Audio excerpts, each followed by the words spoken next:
We got all the latest updates for what's going on in November, so let's go ahead and start breaking it down. So starting off, we do have max battles, since honestly, Dynamax and Gigantamax are now here. We do have max battles, which is going to be featuring Bulbasaur, Charmander, Squirtle, Grookey, Scorbunny, and Sobble. That is going to be from November 1st through November 3rd. I'm guessing those are going to be the 1-star raids.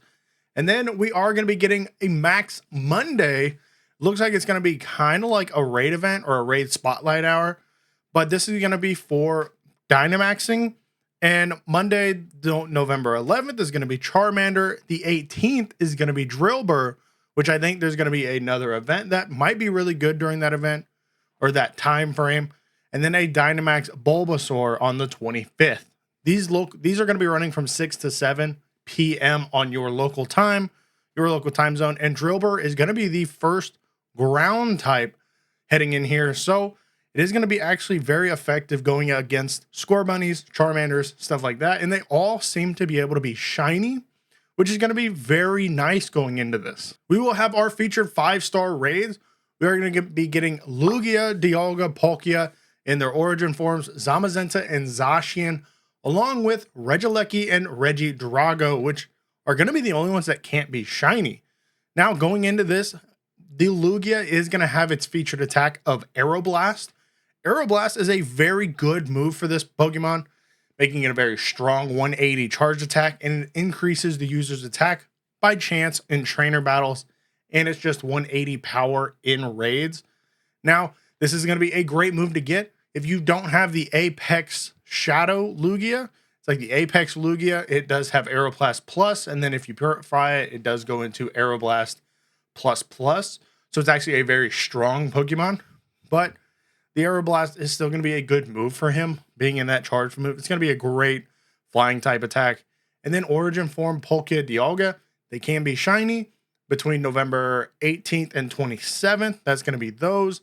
Leading up to that will be the Lugia on the November 4th to November 18th. The Origin Form Palkia, Dialga do have their ability to have their special move, which is going to be nice. You want to get the special move. It does seem to be on the rare side whenever you are doing this, so be on the lookout for that. Try and get that Spatial Ren.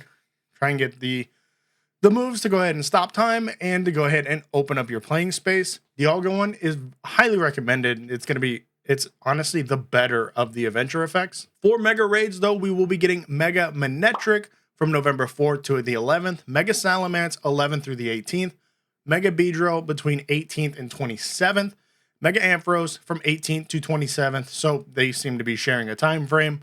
And then Mega Altaria, 27th through the 3rd. These are going to be some good megas. Honestly, the top mega to go for here is going to be that Mega Salamence. It's a great mega to have. Mega Beedrill is not bad. Mega Manectric isn't bad. Mega Ampharos, they kind of share a typing here. And then Mega Altaria isn't bad as well. If you do have a Pokemon that can already mega out of these, highly recommend just not going for them, because you can put them as your buddy and then just go ahead and walk and get mega candies. So do that. If you don't have any, then go ahead and raid for them. And then our shadow raid for the month will be Shadow Suicune, which can be shiny. It doesn't make a huge splash in anything in the Go Battle League, in the meta raids, but it's still going to be a good shadow Pokemon to go ahead and pick up if you don't have any of these legendary beasts. And it could be shiny if you want to go for it. It will be harder, but the shiny is very good for Suicune. I'm a huge fan of it. And then getting into the events, we do have the Go Battle Weekend featured on the November 2nd to November 3rd. If you're into the Go Battle League, make sure you get in there, get some free rewards, get extra rewards. It's always a little worth it, even if you don't just grind out the Go Battle League. I always hop in on these Go Battle weekends, get some extra Stardust, get some of the rewards, because it's fun to get in there on a weekend and just have a little fun, mess around. You don't even have to worry about winning all the time, so that's pretty nice. Then on the November 7th through November 12th, we will have a Harvest Festival. This isn't going to be like a Cinco de Mayo type of thing, so I'm very interested to see what they do here. So I'm actually really excited to see what kind of Pokemon they might show up here. And then November Community Day will be November 10th. This is going to be the Mankey.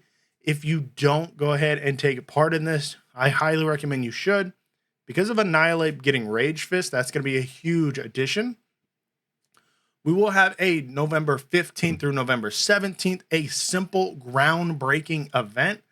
This could be featuring lots of ground types. So we could be looking at that Drillbur being in the Dynamax system, as well as maybe Rhyperior or them showing up some top tier ground type Pokemon that are really meta changing. So we might be seeing some stuff like this show up, which highly hope we do. And then we will have an Into the Wild event, the 18th through 22nd, which is going to be good. That should be the wild area event for in person. And then Pokemon GO Wild Area Global will be November 23rd through 24th. That's going to be an amazing event. You definitely want to get out there and play during this time frame. It's going to be featuring lots of Pokemon, and this is going to be featuring those Origin Form Palkia Dialgas. Definitely going to be showing up. And then a studded leather jacket Snorlax. That's honestly like the big ticket for me, as well as a new Pokeball being the Safari Ball. And maybe I'm hoping some Apex or Alpha Pokemon, maybe coming from the Legendary or Legends of Arceus games, showing up during this event as well. Then November 27th through the 1st, we will have the Max Out Final event. This is going to be closing the season down and then showing us, we should be getting the information around that time frame of what the new season is going to be holding. Definitely going to be going over into Christmas. So should be our Christmas, our New Year's, stuff like that. So hopefully some good ice Pokemon showing up, since I am a huge fan of ice types. But we will be going over the Max Out Final event when it comes. So you don't want to miss it on this channel. So go ahead and make sure you subscribe and follow. And then Spotlight Hours, some key things is Surskit from November 5th, 2 times Transfer Candy. That's pretty good, along with Smoliv on the 12th, 2 times Evolution XP. Teddy Ursa, November 19th, with 2 times Catch XP, or Catch Stardust. And then Combee is going to be showing up on the 19th with 2 times Catch Stardust. This Pokemon is going to be boosted for Stardust gains and XP gains. And if you do get a shiny, just keep in mind that this is going to be a Pokemon that has a gender difference. So if you get a shiny male, it cannot evolve. If you get a shiny female, it can evolve into Vespiquen. So it could be, it's more on the rarer side of shiny Pokemon because of the evolution. You getting a female shiny version of this Combee going into Vespiquen can definitely be a rare shiny, since I don't see it very often. It's a hard Pokemon to catch, and you have to get the gender specific to go ahead and evolve it. So be on the lookout for that one. Just keep that one in the back of the mind whenever it does come to the 19th. As well as Joltik will be showing up November 26th with 2 times Catch XP. So another great shiny Pokemon. All those can be shiny. Those are their days. And the Combee, keep in mind, female can only be the one that can evolve. Then we will have our raid hours. This is where we can see some Pokemon showing up that might be correlating to some of these events to then make some assumptions on what's going on. Because Lugia will be showing up the 6th and the 13th, can be shiny. Nihilego will be showing up on the 19th, can be shiny. Tapu Koko will be showing up the 20th. All these can be shiny except the Regis, which we'll go over. But Tapu Koko doesn't show up that often. And for one of these Guardians to be showing up randomly is kind of interesting. So maybe something going on with an event. Dialga Origin Form will be featured on November 21st. Can be shiny. Palkia will be the 22nd. Can be shiny. They will be able to have their special moves, their adventure effects. Zacian, Zamazenta, Regieleki, and Regidrago will be featured on the 27th. So not sure how they're going to do that. It's going to be, featured in a raid hour, 6 to 7 p.m. your local time. But this definitely makes a hindrance on that day because Zamazenta and Zacian can be shiny. They have great shinies. Regieleki, Regidrago do not have their shiny and aren't super relevant. So if you want to go ahead and just grind everything, it's good. But if you want to focus on a Zamazenta or Zacian, this is definitely going to be a little bit of a hindrance, since I guarantee they're going to be spread out all over the gyms. And I hope that their time frame is cut down so we can actually get some multiple raids of Zamazenta and Zacians, since Like I said, I need to go for that shiny Zamazenta because I haven't got it yet. So this is going to be the breakdown for November.